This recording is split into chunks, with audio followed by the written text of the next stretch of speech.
12টা বাজতে বাকি মাত্র কয়েক সেকেন্ড। বাড্ডায় এক বাবা তার মেয়েকে বলছে কানে হাত দিতে, কারণ জোরে শব্দ হবে। আবার মিরপুরে এক মা দরজা জানালা বন্ধ করে চেষ্টা করছে ঘরটাকে সাউন্ড প্রুফ করবার, কেননা বিকট শব্দে আটকে উঠতে পারে 5 মাস বয়সী সন্তান। শব্দ হয় একটার পর একটা, পটকা, বাজি, আতশবাজি। আকাশ রঙিন হয়, শহর উল্লাসে ফেটে পড়ে। কিন্তু এই একই মুহূর্তে একটা শালিক হঠাৎ দিশেহারা হয়ে পড়ে। যে গাছটাকে সে চিনত, সেই গাছটাই আজ আর নিরাপদ নয়। বিকট শব্দে তার হৃদস্পন্দন বেড়ে যায় কয়েক গুণ। পাখিদের ক্ষেত্রে যা 3 থেকে 4 গুণ হতে পারে। ভয়ে সে উড়ে যায়, দেয়ালে ধাক্কা খেয়ে পড়ে যায় রাস্তায়।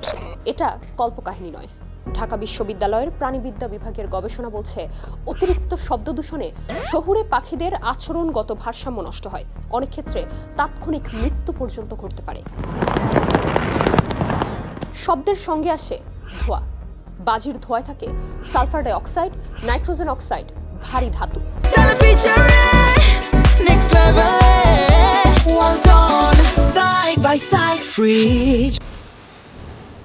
31st নাইটের পরের সকালে ঢাকার বাতাসে PM 2.5 এর মাত্রা স্বাভাবিকের চেয়ে 3 থেকে 5 গুণ বেশি পাওয়া যায়। পরিবেশ অধিদপ্তরের তথ্য তাই বলছে। আমরা তখন কি করি? জানালা বন্ধ করে ফেলি, মাস্ক পরে ফেলি। কিন্তু পাখিদের তো জানালা নেই, মাস্কও নেই।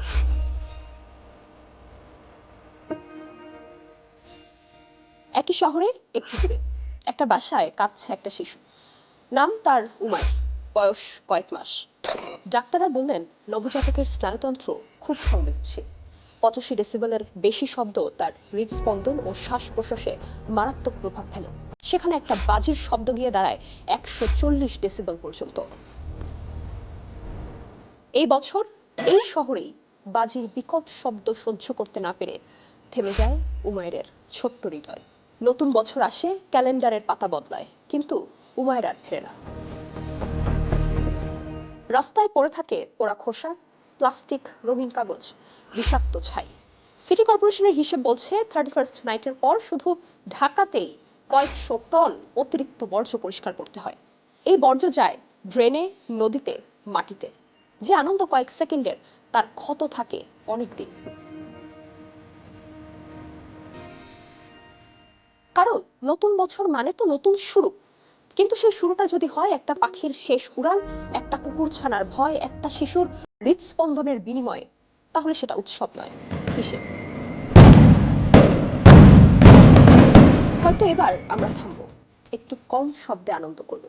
আকাশ আলোকিত হোক, আপত্তি নেই, কিন্তু তার আগে আলোকিত হোক আমাদের বিবেক।